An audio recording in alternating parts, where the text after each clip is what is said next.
All right, time for Money Power Politics. Again, you're getting a double tonight. You know we are always asking on this program, is the White House for sale? Well, let's take a look. It is Crypto Week on Capitol Hill, and even if you're not a crypto investor, this should matter to you. Because Donald Trump and the crypto industry might not actually get everything they want. Huge surprise given how much money he's made in the space. Well, Senate Democrats could actually help defeat some of the bills specifically because they're concerned about Trump's family crypto empire growing while he's in the White House. Well, today it was actually a group of House Republicans who joined with Democrats to stop any of the crypto legislation from making it to the floor. The president said he met with most of those Republicans this evening and got their support. Speaker Johnson is set to try the vote again tomorrow. Now we need to talk about Binance. That is the world's largest crypto exchange. Its founder and owner is a man who goes by the name CZ. He is now one of the richest people in the entire world. Well, this guy pleaded guilty to charges of enabling money laundering back in 2023. Well, in May, CZ announced that he had applied for a pardon from President Trump. But Bloomberg News has new reporting that shows CZ's company, Binance, helped the Trump family create its own crypto coin for the World Liberty Financial and took part in its largest transaction, all before CZ asked for that very pardon.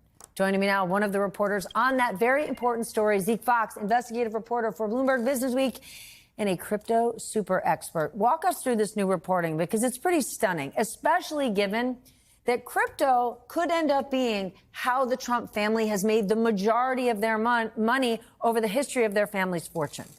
Yeah, it's pretty wild. During the campaign, Trump started this crypto side hustle, World Liberty Financial, and he raised $550 million for this company. The way that it was structured, that resulted in $400 million in fees, real money, going to the Trump family. But they had this problem. In kind of typical Trump fashion, their business partners on this deal were these two kind of longtime internet hustlers, not well known in the industry, and their only experience in crypto was this kind of small venture that had gotten hacked.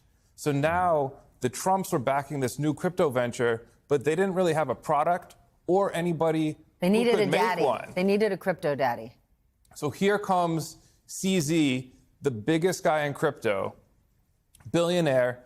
He was released from a halfway house last year after pleading guilty to these money laundering charges, which were very serious. Binance paid a $4 billion fine.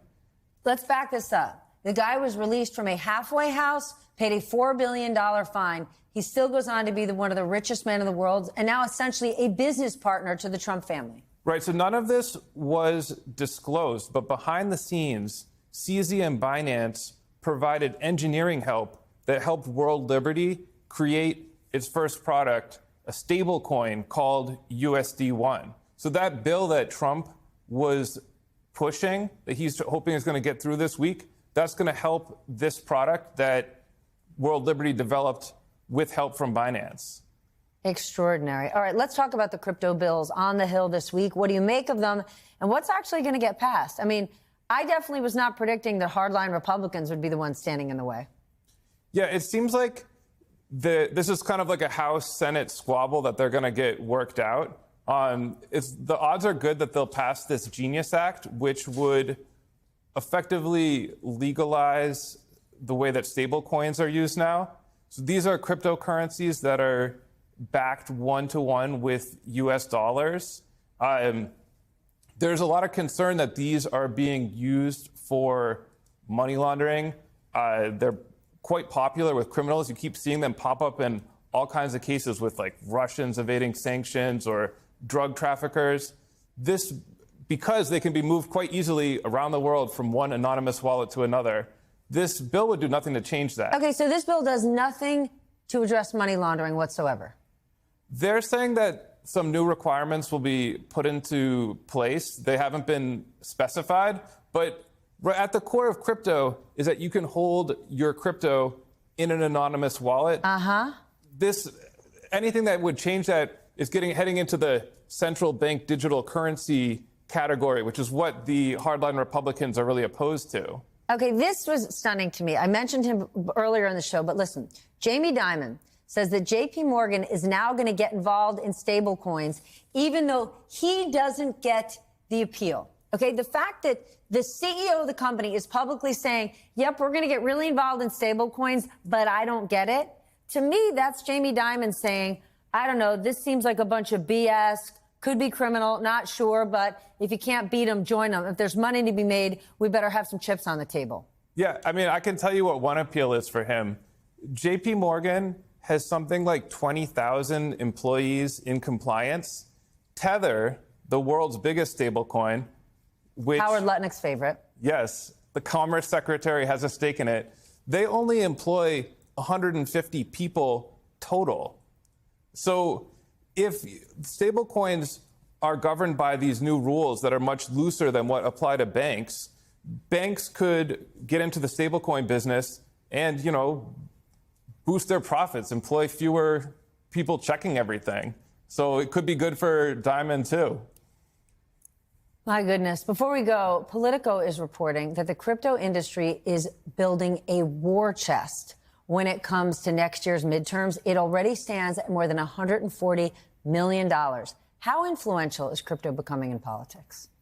Last cycle, crypto was the #1 spender of any industry, like more than oil and gas, which is nuts because it's still a pretty niche issue. But that makes it great that actually sort of increases their power, because if you're a Democrat, the choice is being made clear to you. And I love this Politico story because they made it clear it came from this lobbying group. It's like, hey, if you forgot about us, just so you know, we still got $140 million.